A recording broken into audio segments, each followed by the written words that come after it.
اور ایک شراب یمن میں بنتی تھی مکئی سے. مکئی شاید یہاں اس کو مکئی کہتے ہیں, مکہ کہتے ہیں. مکئی سے شراب بنتی تھی جس کو مزر کہا جاتا تھا. مزر نام کی شراب بنتی تھی.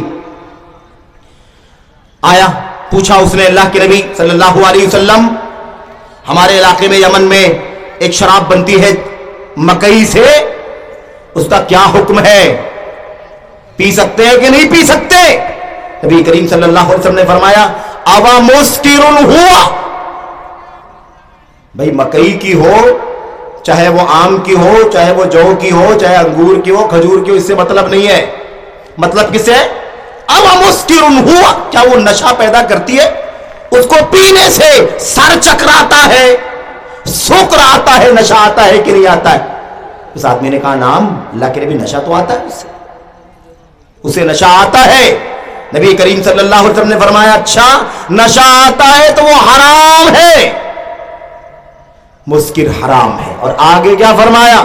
آگے فرمایا نبی کریم صلی اللہ علیہ وسلم نے جو شخص میری امت کا نشہ آور سامان استعمال کرے گا, مسکر پیے گا, نشہ آور چیز کو استعمال کرے گا, پیے گا, کھائے گا وغیرہ, جیسے بھی استعمال کرے گا, حق علی اللہ ان یسقیہ من طینۃ الخبال, ایسے نشہ کرنے والے شخص کو, شراب پینے والے, نشہ کا ٹیبلٹ استعمال کرنے والے, نشہ کا پدارتھ استعمال کرنے والے, نشہ کی گولی استعمال کرنے والے, نشہ کا انجیکشن لینے والے, یا نشہ کرنے کے لیے بیڑی, سگریٹ, گوا, گٹکا, نشوار, جس سے نشہ پیدا ہوتا ہے, کوئی بھی چیز استعمال کرنے والا, اللہ کے نبی علیہ السلام نے فرمایا اللہ تبارک و تعالیٰ نے اپنے اوپر اس چیز کو واجب کر لیا ہے, اللہ نے اپنے اوپر اس چیز کو واجب کر لیا ہے کہ ایسے نشہ کرنے والے کو قیامت کے دن طینۃ الخبال پلائے گا.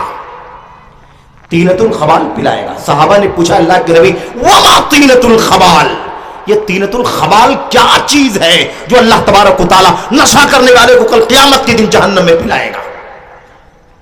اللہ کے نبی نے فرمایا اللہ اکبر, اللہ کے نبی نے فرمایا عصارۃ اہل النار. کیا ہے؟ جہنمیوں کے خون, ان کا پیپ, ان کے زخموں سے بہنے والا گندا پانی اللہ تبارک و تعالیٰ ان نشیڑیوں کو پلائے گا.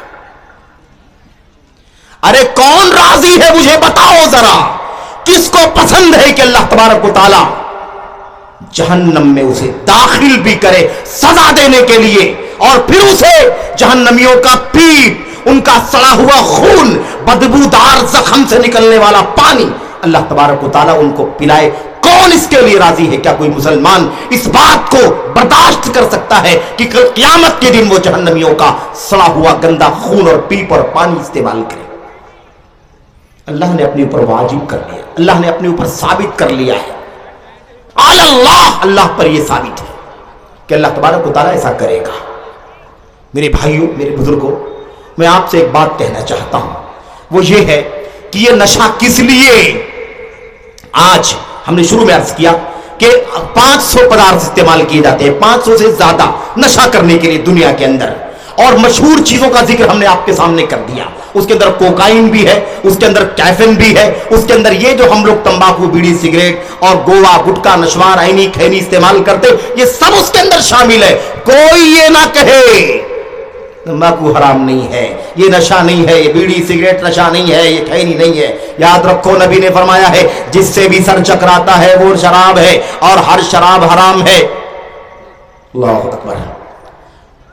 مسئلہ یہ ہے کہ ہم نشہ کرنے کے لیے یہ سب استعمال کرتے ہیں. کیوں کرتے ہیں ایسا؟ یہ قرآن کی آیتیں, یہ نبی کریم صلی اللہ علیہ وسلم کی حدیث ہے, یہ اتنی ساری باتیں. آخر ایک مسلمان شراب کا عادی کیوں ہے؟ کیوں نشہ کرتا ہے؟